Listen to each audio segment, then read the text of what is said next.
Entering sa kapihan sa bukid, maaraw, yeah.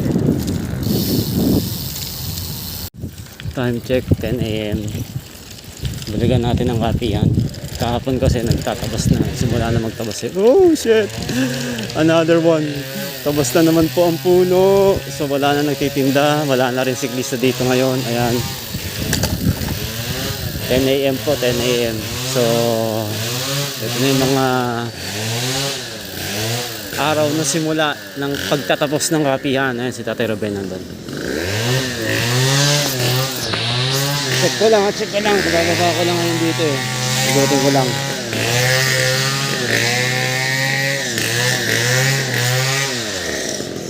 So ayun, continuation ng kahapon. Ayan.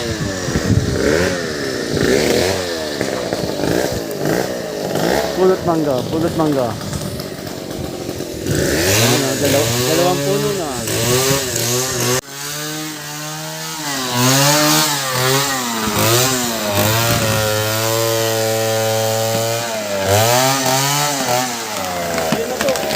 Ayan na guys.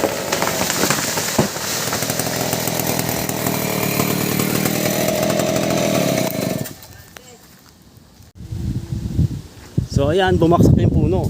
Mga nagkuha na yung ano, yung namumutol. Ako, sumunod lang ako.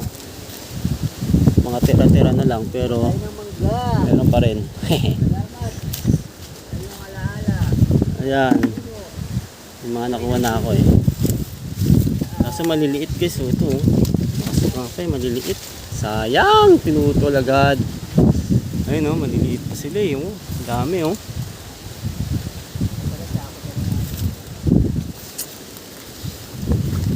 Ulit na lang tayo. Ay, biyak. Dami, sayang. Lagagan oh.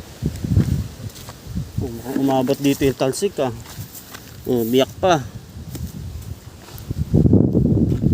Ayan.